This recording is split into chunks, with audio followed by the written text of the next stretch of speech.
Nothing could be quite as stressful as getting a cancer diagnosis.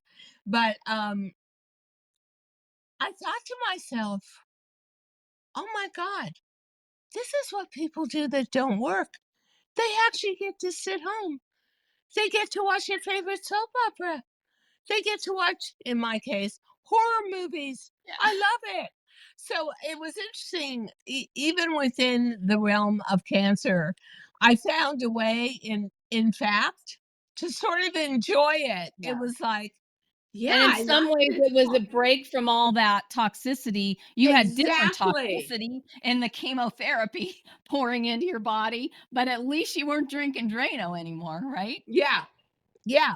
And I had friends with me for every chemo treatment, and they made it so much better. And but I found a new way of life, and I thought, well, this in its own way is so strangely restful.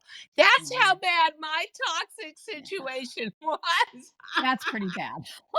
Yeah, getting cancer treatment was a rest from what I That's was going that's pretty through. bad, Diane. That's like I'm that's telling like you, that's way up there, okay?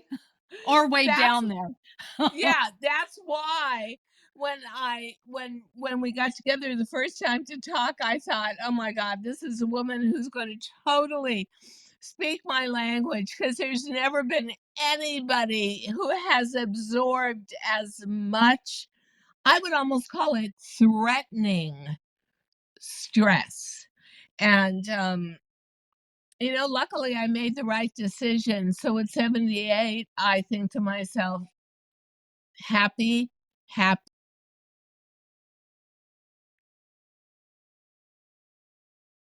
Okay.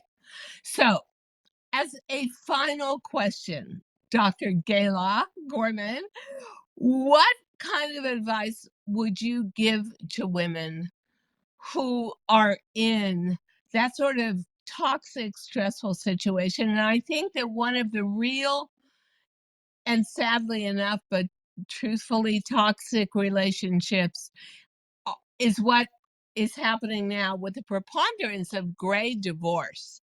And gray divorce cannot be much different from my attitude, which was, yeah, the situation I'm in is barely livable, but do you really want to do this with however much life you've got left? What would you say? Yeah, it's really interesting because, I was gonna point that out earlier that there is a undeniable movement amongst older women now who said, "I don't wanna die next to this guy." Like, Yeah.